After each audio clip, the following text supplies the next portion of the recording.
हमसे और मांगे। बोले ऊपरी दक्षिणा में ज्यादा ना है, हमें 60 भार सोना और दे देना। बोले कुंटल खाड़ मांग लेते, कोई कमी ना माया। अरे भंडारे के भंडारे भरे, कुंटल खाड़ मांगो। विश्वामित्र बोले हम पे एक ही बिटिया है, नाक के नथुनिया बन जाए, काम और कान के लिए झमकियां, कमर के लिए करधनिया, पैन के लिए पायलिया, सोई बिटिया की शादी हो जाए। 60 भार सोना मांगा। लेकिन भाइयों विश्वामित्र ने कही स्वामी जी 60 भार हम सोना देंगे, लेकिन आप हमारे साथ चलो। और 60 भार सोने का वजन भी आपको बता दूं, भार 1 भार सोना होता है 20 तोले का, 20 का और 60 का गुणा कर दो। जवाब दिया स्वामी जी आप हमारे साथ चलो, मैं दे दूंगा आपको 60 भार सोना। और महलों में लेके पहुंचे हैं विश्वामित्र को। जो ही महलों में लेके पहुंचे, हरिश्चंद्र ने अपने मंत्री से कहा कि मंत्री स्वामी जी का सम्मान करो।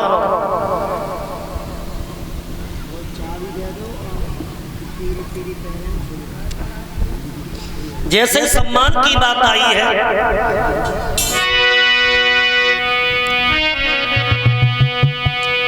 कि राजा ने खजांची बुलवाओ, आज्ञा दई सोना लाने।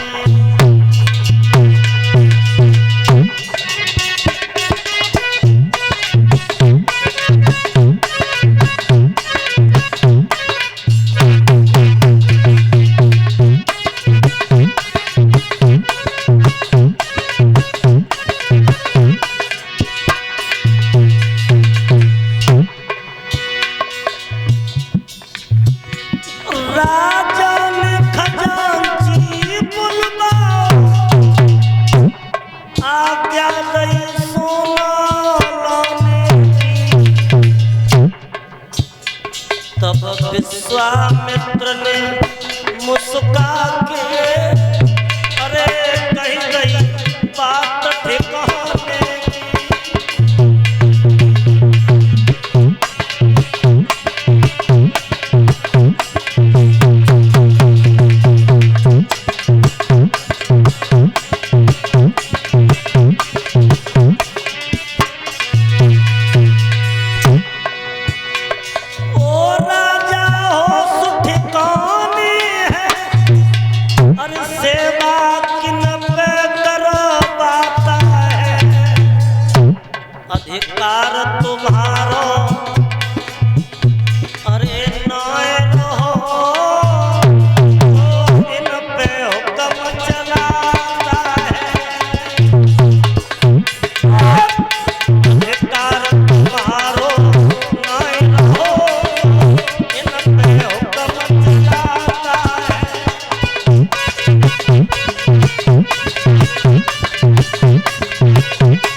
जवाब दो। स्वागत को समय ना 60 भार सोना दो।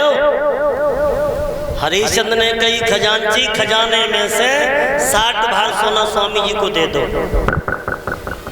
अब खजांची बोलो तुम खजाने की चाबी तो दे दो। चाबी अब जेब में हाथ डालो तो चाबी का लगाम का तो पहले संकल्प करे होश उड़ गए। ये क्या हुआ? विश्वामित्र ने चाबी का गुच्छा निकाला। राजन ये संकल्प में तुमने चाबी को गुच्छा दिया है, अब तो सब कुछ हमारा है। ये खजाना भी हमारा है, महल दुमेला भी हमारा है, दास दासियां भी मेरे हैं, सब कुछ मेरा है। लेकिन 60 भार तुम पे कर्जा हो रहा है हमारा, वो कहां से दोगे? बोले स्वामी जी चंद्र टरे सूरज टरे टरे जगत व्यवहार और पे दृढ़ श्री हरिश्चंद्र का टरे न सत्य विचार। सूर ठंडा पड़ जाए, चंद्रमा अग्नि को उगलने लगे, कछुआ की पीठ पे बाल उग आए, गैया शेर को पछाड़ दे, चूहा बिल्ली को मार दे, लेकिन ये हरिश्चंद्र अपने संकल्प को विकल्प में नहीं बदल सकता। बहुत छोटी बात है, बहुत छोटी बात है। अरे 60 बार सोना बहुत छोटी बात है। पहले अपनी पत्नी को पूछें, उसके बाद तुमको 60 बार सोना देंगे, अवश्य देंगे। बोले राजन, कौन किसकी पत्नी, कौन किसका पति, कोई किसी का नहीं है, हैं? देख लिया दुनिया का हमने सारा नजारा, न हम किसी के न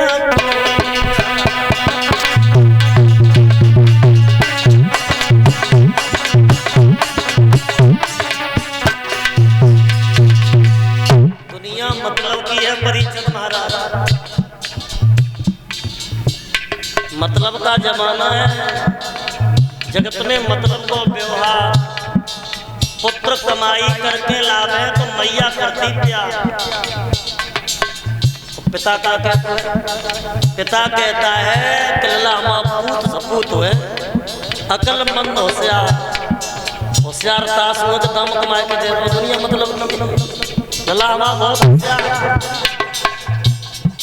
सुंदर वस्त्र आभूषण पत्नी मांगे बारंबार, और जो तुम बापो लायके न देवो तो बेऊ मुखड़ा लेते बिगाड़, बेऊ मुंह फुला जाती है, ना कोई ना कुछ, बिना पैसा के कोई नहीं पूछता। पैसा ही नाचे, पैसा ही कूदे, ये पैसा ही भोय भटकता। जगत में मतलब को व्यवहार। देख लिया दुनिया का सारा नजारा, अरे ना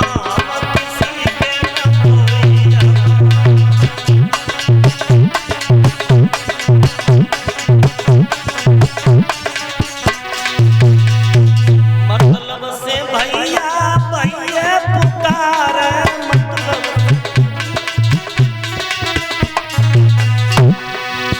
मतलब का है संसार सारा, अरे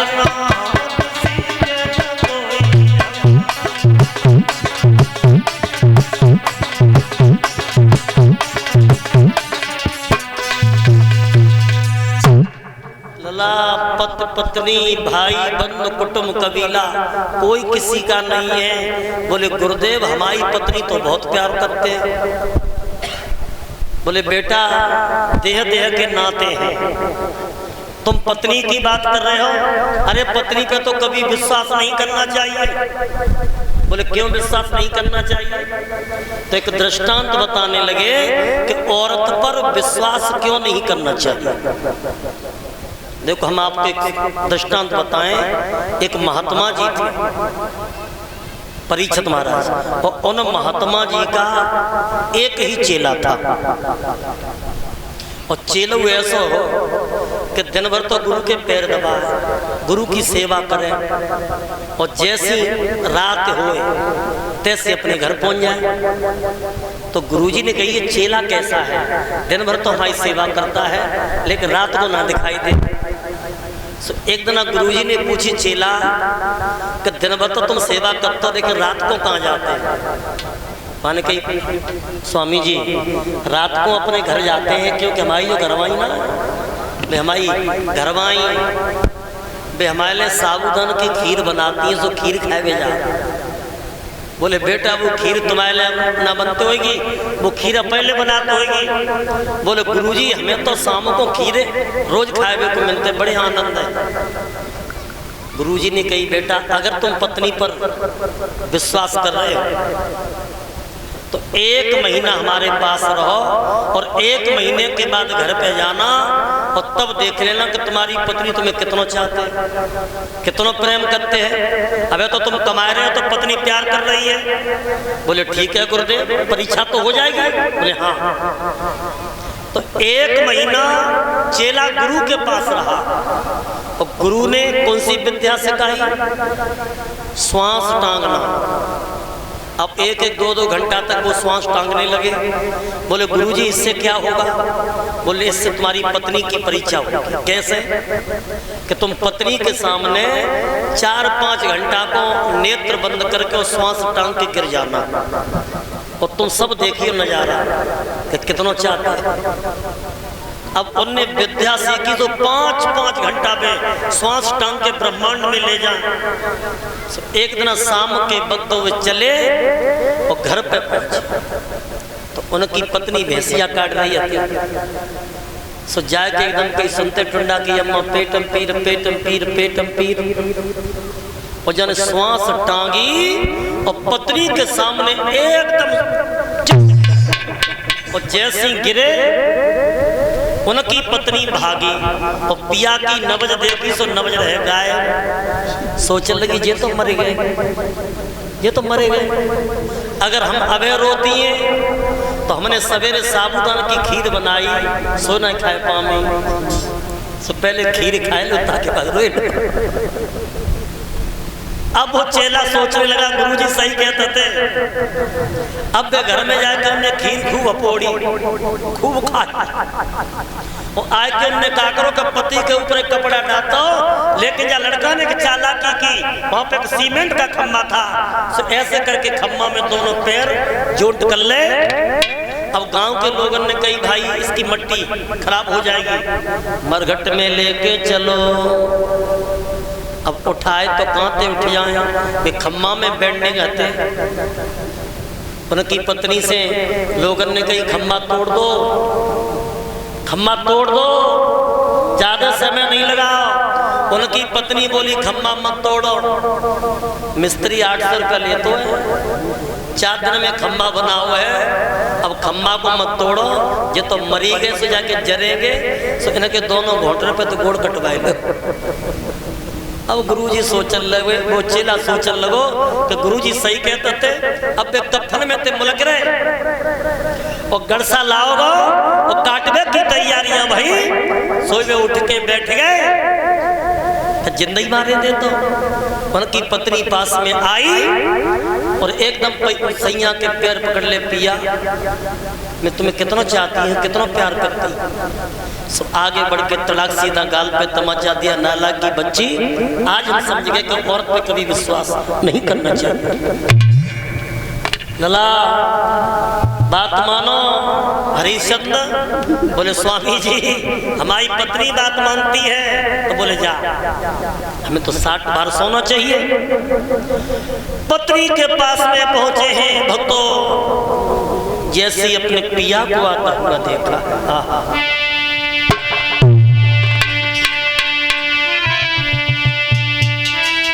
आप देखे पिया मगन वो पिया, अरे हिया हो साओ।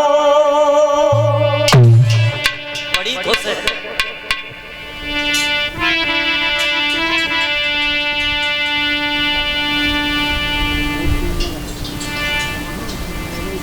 ये हमारे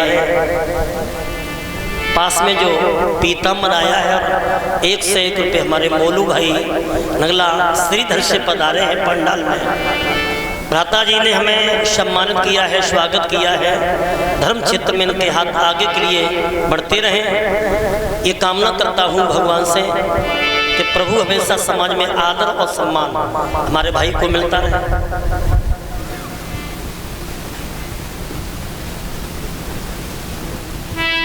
ये राघवेंद्र यादव जी, इनकी तरफ से भी हमें माल्या अर्पण करके सम्मान किया गया है।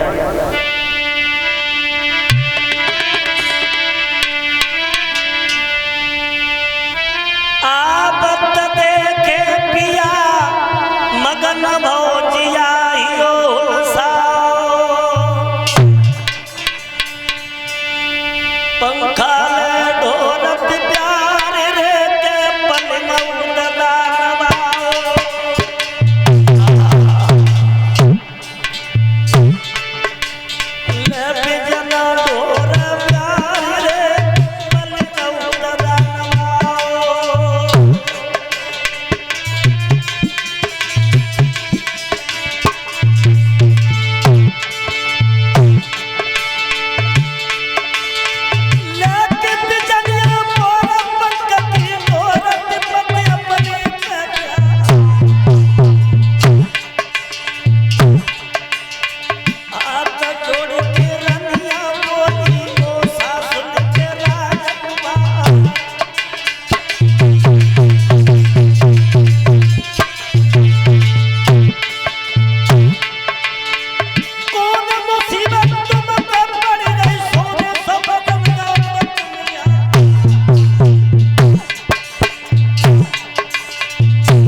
के कहा कि पिया बात क्या है, आज आपका चेहरा उदास क्यों है? जवाब दिया, भद्रे एक महात्मा दरवाजे पे आए हैं, उन महात्मा जी ने सारा राजपाट दान में ले लिया है, संकल्प में ले लिया है।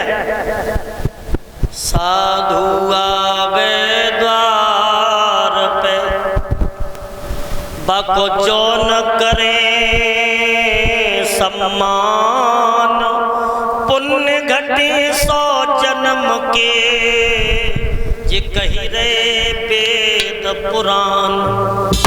अगर महात्मा दरवाजे से विमुख लौट के जाता है तो 100 जन्म के पुण्य छीड़ हो जाते हैं तारा। लेकिन तारा सब कुछ चला गया, कोई दुख नहीं है, महल चला गया, दास दासियां, खजाना चला गया, लेकिन कष्ट एक बात का है कि सब कुछ जाने के बाद भी हम कर्जेदार के कर्जेदार फिर भी रह गए। 60 भार सोना कर्जा है। तो केवल मैं आपसे ये पूछने के लिए आया हूँ, क्या आप हमारी धर्म की नाव को पार लगा सकती हो? तारा बोली, नाथ मैं तुम्हारी पत्नी हूँ, और पत्नी के ऊपर पति का धर्म कहता है, और पत्नी का भी ये दायित्व कहता है कि पत्नी पति के धर्म की रक्षा करे और पति पत्नी के धर्म की रक्षा करे। लेकिन महाराज व्याकुल मत हो, मैं जीते जी आपके धर्म के ऊपर आंच नहीं आने दूंगी, और मैं तुम्हारे पीछे बिक जाऊंगी, और मुझे बेच दो और महात्मा का कर चुका दो। धन्य है माताओं, पतिव्रता जो हमारी माता बहनें होती हैं, वो तो पतिव्रताओं के कुछ लक्षण भी बताए हैं कि नारे तो वही है देखो, नारे को नीचे नभाए चले, और 8 याम पति की बजावे ताबेदारी को। कोड़ी होए च कलंकी होए, चाहे निर्धन बलहीन होए, और दुख सुख सह लेती देखो खोटे बेनगारी को। ये पति की न निंदा करे, धीरे चले होले बोले, और हिल मिल के काट लेते अपनी लाचारी को। कहत विशेष जासु ऐसी मन भावना, और स्वर्ग के प्रसाद होत देखो ऐसी नारी को। माता, हमारा पति अगर कमजोर है, धन में बल में कमजोर है, कुरूप है, धनहीन है, बलहीन है, लेकिन पति एक परमेश्वर के समान। एक पत्नी वो है महाराज जो पति की सेवा दिन रात कर रही है, और एक पति वो है कि 50-50 टुकड़े करके ड्राम में बंद कर रही है, पता है? एक पत्नी वो भी है, कौन सी?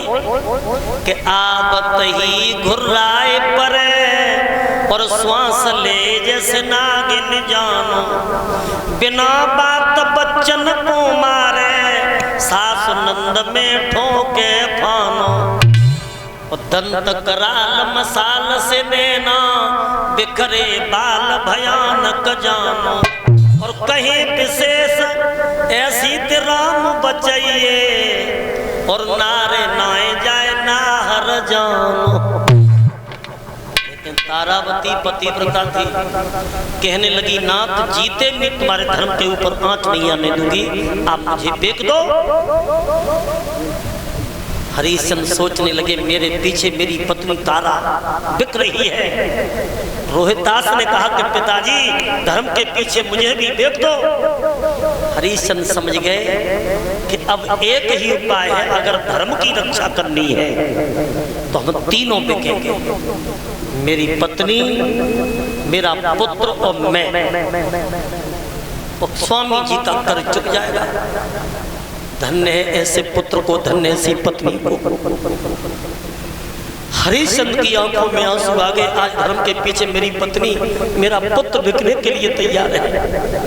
और माताओं, विश्वामित्र के पास में जाकर के कहा कि स्वामी जी 60 भार सोना तो मेरे पास नहीं है, लेकिन मैं 3 प्राणी हैं, अब तीनों को बेच दो और अपना कर्ज चुका। बोले तुम्हें हम कहाँ बेचे? कहाँ बेके तुम राजा हो, राजसी वस्त्र हैं। बोले वस्त्र तो उतार देंगे, लेकिन आप हमको भोले बाबा की नगरी काशी में लेके चलो, जो काशी त्रिशूल के ऊपर बसी है। मेरे भाइयों, आज वो तीनों प्राणी चलने के लिए तैयार हुए हैं। तो तीनों प्राणियों ने सबसे पहले अपनी जन्म भूमि को प्रणाम किया। जननी जन्म भूमि स्वर्गादप गरियसी, स्वर्ग से भी बढ़कर के जन्म भूमि बताई है। और तीनों प्राणी जब चले हैं तो क्या हाल